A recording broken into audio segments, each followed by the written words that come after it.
At 2 a.m., my brother yanked me from bed and tossed me into the yard, shouting I wasn't truly family. You know, they say family is supposed to be your safe haven, your rock. But what if the very people meant to protect you become the ones who stand by, silent and complicit, as you're torn apart? For me, that nightmare ended with flashing lights, handcuffs, and my entire neighborhood watching in stunned disbelief. It's a story I never thought I'd tell, a story about betrayal so deep it still makes my stomach clench. My name's Noah, I'm 23 now, and I learned the hard way that sometimes, the people who are supposed to care the most, well, they just don't. Growing up, we looked like any other suburban family. 2 parents, my younger brother Ethan, and me. I was the quiet one, the bookworm, the kid who never caused trouble. Ethan, though, he was the golden child. Everything he did, no matter how tiny, was an international event. A goal in soccer? My parents posted about it online for days. Me acing an exam? Barely a nod.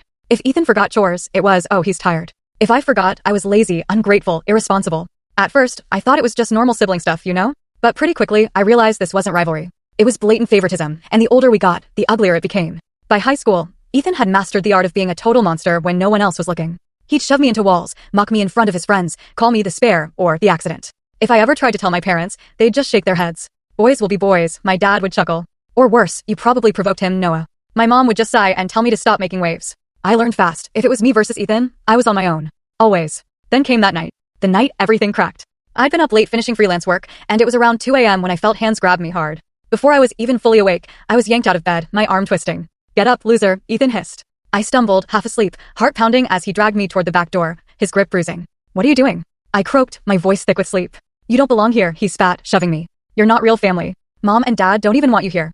You're just taking up space. Those words, they cut deeper than any physical pain. He shoved me outside into the freezing, damp yard. I tripped, hitting the wet grass, the shock jolting me wide awake. I looked up, totally stunned, as Ethan loomed in the doorway, his silhouette framed by the kitchen light. And then I saw them. My parents. Standing at the window. Just watching. Not moving. Not saying a word. Just watching as their younger son threw me outside like trash. Ethan, stop.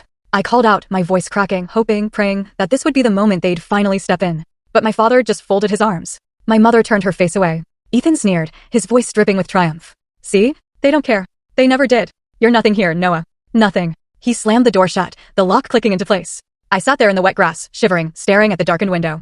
The anger started in my chest, a tiny flicker, then grew hotter with each breath.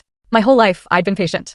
I'd swallowed their words, their favoritism, their crushing silence. But in that moment, as I crawled back toward the door, hands shaking, knees damp, something inside me broke. And something new, something dangerous, began to take its place. I managed to push the door open. Ethan had. Watch full story, the link attached below.